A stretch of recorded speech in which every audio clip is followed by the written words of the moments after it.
Hello and welcome. I'm Jessica and I'm with SpiritQuest Retreats, and I thought that I would do a video about the importance of identifying the judge. The judge is basically a state of mind. I like to give it an objective name because it helps to bring imagery to a state of mind that a lot of people have. All of us have to make judgments to go through life. We have to form opinions, and we have a subconscious that has to gather information from even before we are born. We're getting downloads constantly. They say even in utero that we get downloads of, whether it's safe to come, if we need to be guarded, or if it's safe to come out into the world open, vulnerable, ready, or guarded, shielded, defensive, So judgments are things that are important that we make as humans. Obviously, we need to make a judgment call whether or not something is safe or healthy for us. What I'm discussing is the judge becoming an act of constantly causing separation. It happens, and it's an important thing that we all take a look and we really examine where the judge is sitting, who is the judge, and how much power we're giving the judge inside of our mind or our emotional body. Each and every one of us have it. Each and every one of us are going to make judgments about things that we see and experience.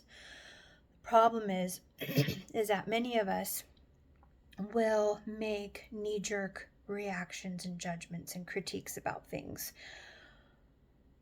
It's a very human thing, but we need to examine it and why it can be really toxic and cause a lot of separation and misunderstandings and hurt and pain for ourselves. So let's explore the judge. So who is the judge? A judge is someone that sits above, right? Makes the decisions about, is the one who is making the last decision on whether or not that person, that place, that thing is guilty or not guilty. The judge gets to dictate. The judge gets to decide. We have judges in our society, and we give them a great deal of power to listen and assess a certain situation and be able to sentence the situation based on what they deem to be correct and true and in congruence with the law. So hopefully there is unbiased judges, but the problem is when we take the role of the judge, it means that we're basically saying that we're above that situation, person, place, thing, and we get to decide about, we get to rule, make the ruling on that.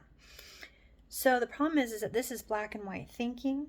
It doesn't really allow a lot of what ifs, variables. It's not a humble approach. It's more an egoic approach of I know.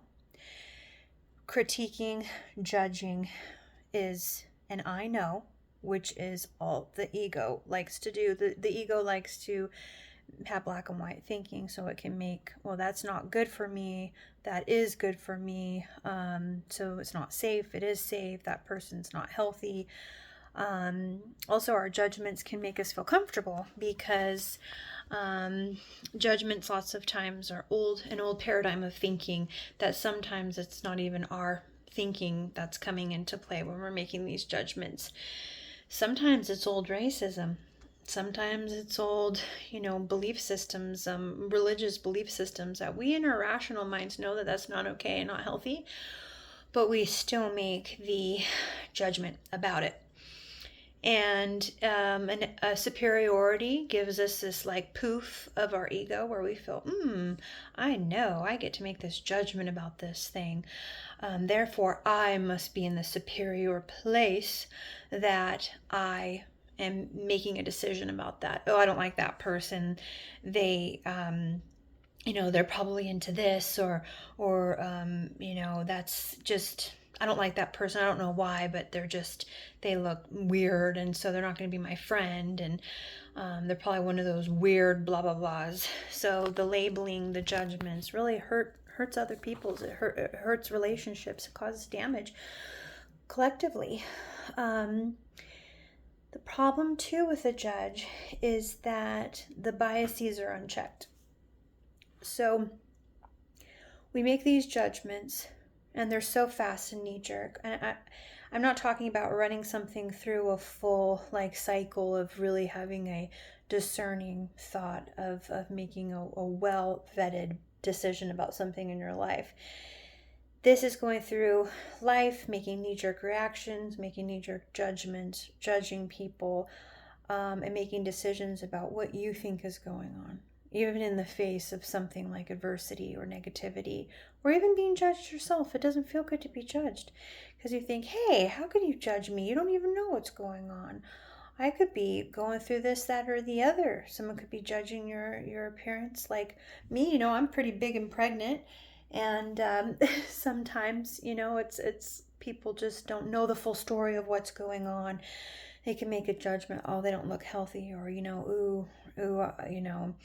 I don't know, their clothes looked a little tattered. I don't think that they're doing so good. And then that can lead to a whole cycle of thinking that And that's really what this whole video is about, is really checking yourself on that.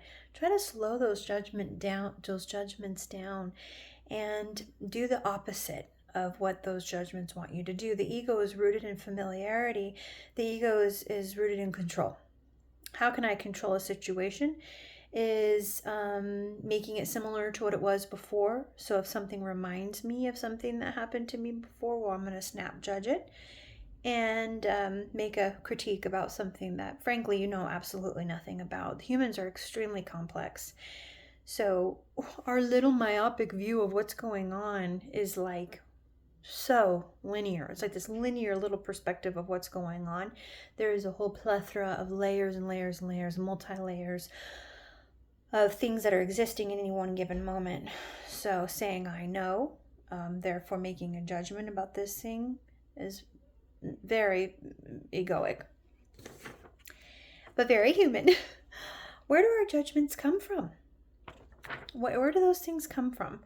When we're driving, or we see something, we see a car looking a certain way, or a person, or we're watching the news, and we think, oh, where do those judgments come from?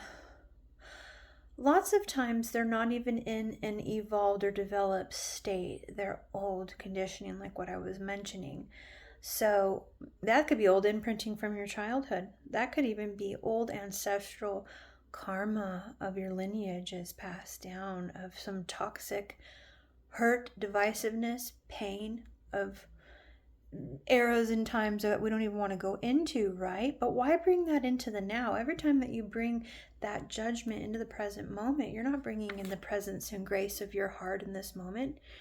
You're bringing in a knee-jerk old conditioning of the past thoughts, of the dysfunction of your ancestors. Why are we bringing in the dysfunction of our ancestors into this? Hey, I didn't even get a choice about that thought.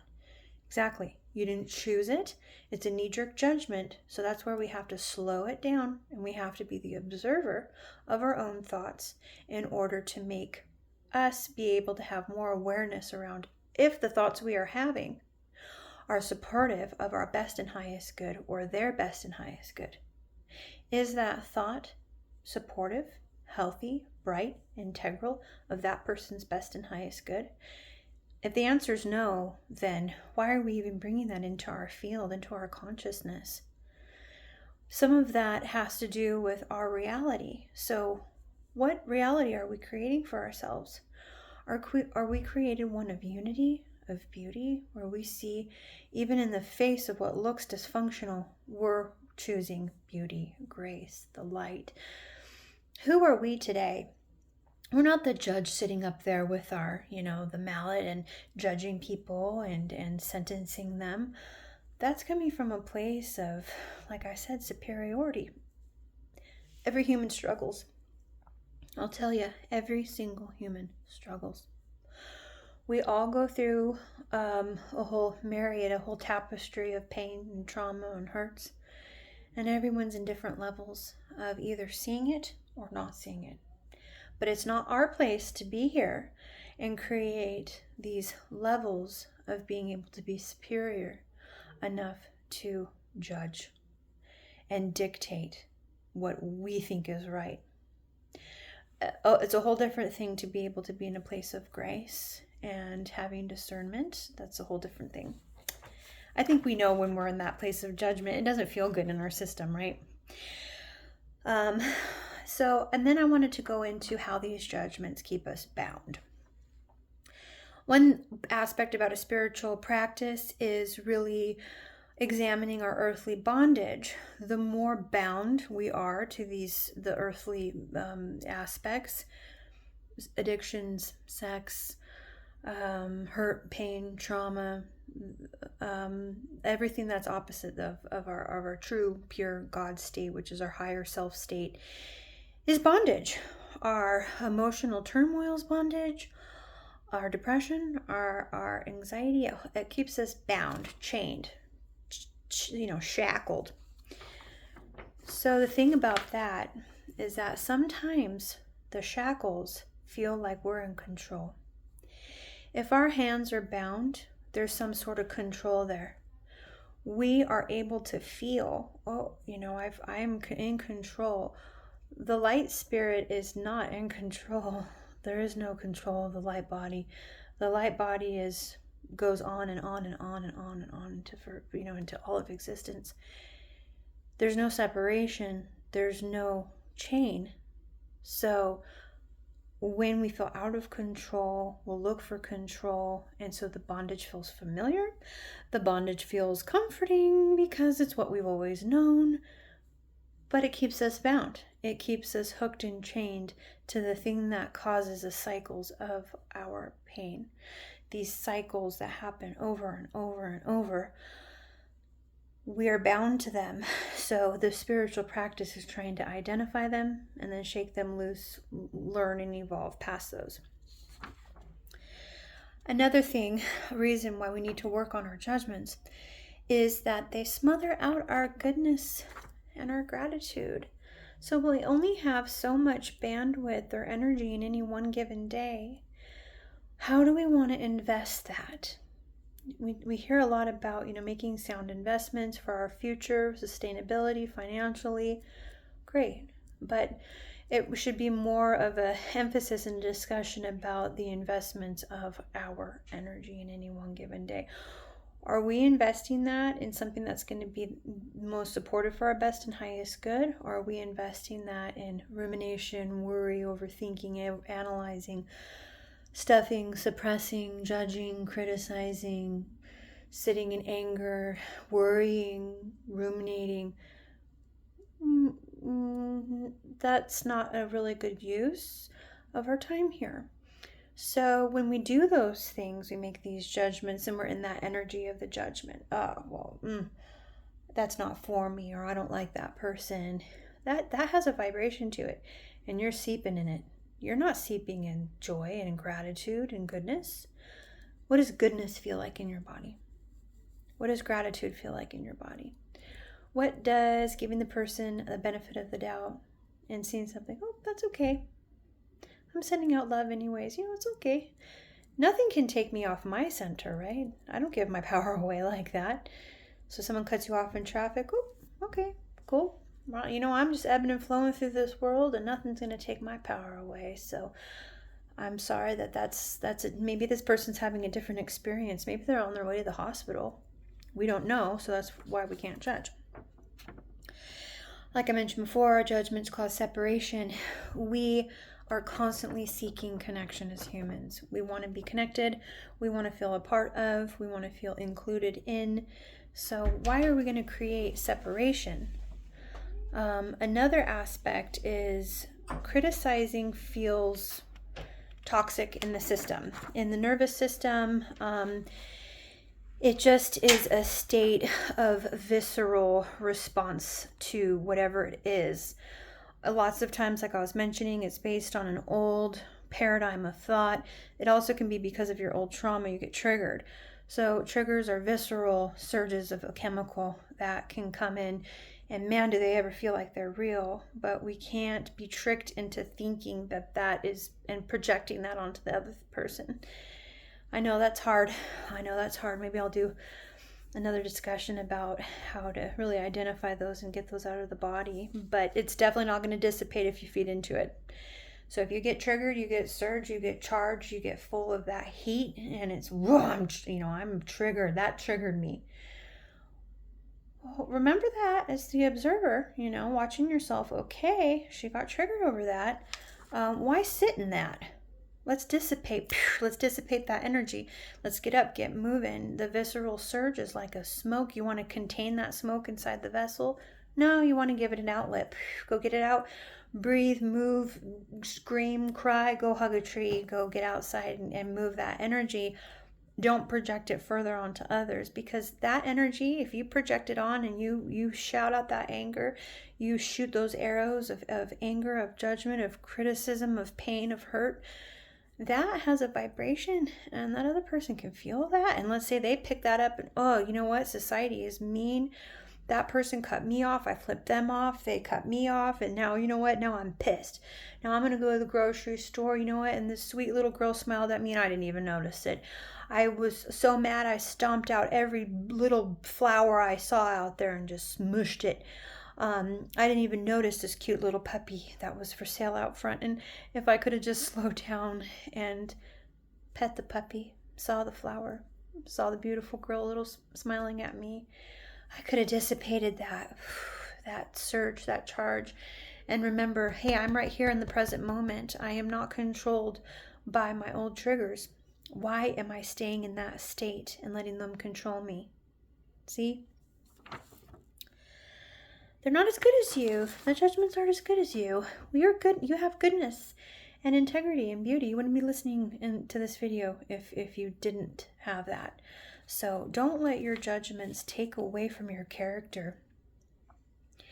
You have a beautiful, graced one inside, a divine one who loves everyone equally, who sees the human condition with compassion, not judgments, who, the graced one, is able to forgive and let go and say, I get it. And that's including the self-judgments we put on ourselves. It's all these layers of trying to, I think, understand is probably what's happening, but it just is toxic for our system.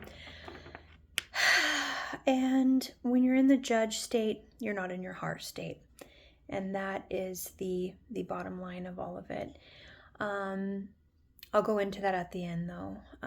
Really, so the judge, also, if you think about the archetype or the feeling of the judge sitting there, the judge is a mentalist, so it's a mental game. You're cut off right here. So the judge is playing the mental three-dimensional chess. I know, therefore I make the judgment, and I'm planning ahead. I'm compartmentalizing. I'm thinking, analyzing, collecting data. So when all your energy is happening up in this realm, up in the mind, where are you blocked from? How can you be operating from this place of beauty, of grace, of passion, of inspiration, of depth? How are you having any depth when you're up in here in this linear state? It is not the state that we're meant for. The opposite of the judge is the graced one, the one that lives in their heart. So let's try to harness that energy today. What can we do to be in the heart, be of the heart, be operating from the heart? Let's use our mind as a tool, solely as a tool, to help us to manage our time, manage our days, be able to make sound decisions, but not making judgments from emotional negative place. We do get to decide our thoughts. We have much more control than we give ourselves credit for. And so let's all decide to be in our heart today and go ahead and terminate the judge. Give them notice to go ahead and vacate the premises. All right. Thank you so much.